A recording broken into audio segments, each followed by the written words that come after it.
Spider-Man only works in a big city like New York. When he's flying around from web to web, those webs are hitting buildings.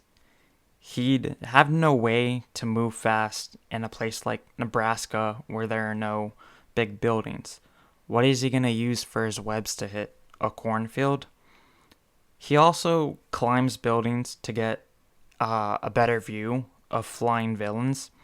What is he going to climb in Nebraska? The grain elevator, which is 2 miles away from the action, which he can't swing from web to web to, right? And then what kind of villains will there be in uh, Nebraska for, let's call him rural Spider-Man? There's only one villain that's reasonable for rural Spider-Man, but that's far too dark to actually put in a comic book that's for kids. And that villain is one who threatens the food supply. Imagine a Spider-Man villain that is threatening to poison every potato, right? That's way too dark for a kid's show or comic book. No, real Spider-Man will have to deal with things like who stole the town's scarecrow. But do you need superhuman abilities to solve that one?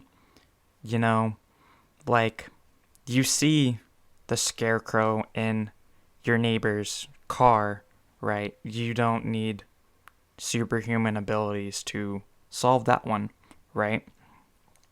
And then there's Spider-Man's identity. His identity would get found out super fast, like within a day, right? They'd see him and they'd be like, "Who's that dressed up in red and blue?" And then someone who works at the general store is going to be like, I saw Peter buy a bunch of red and blue fabric yesterday, right? And that's Spider-Man's identity right there.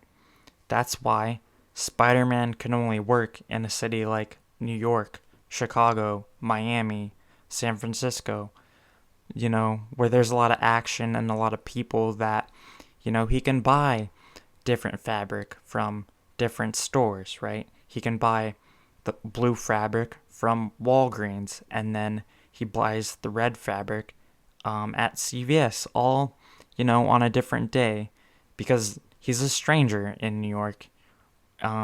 People don't know him.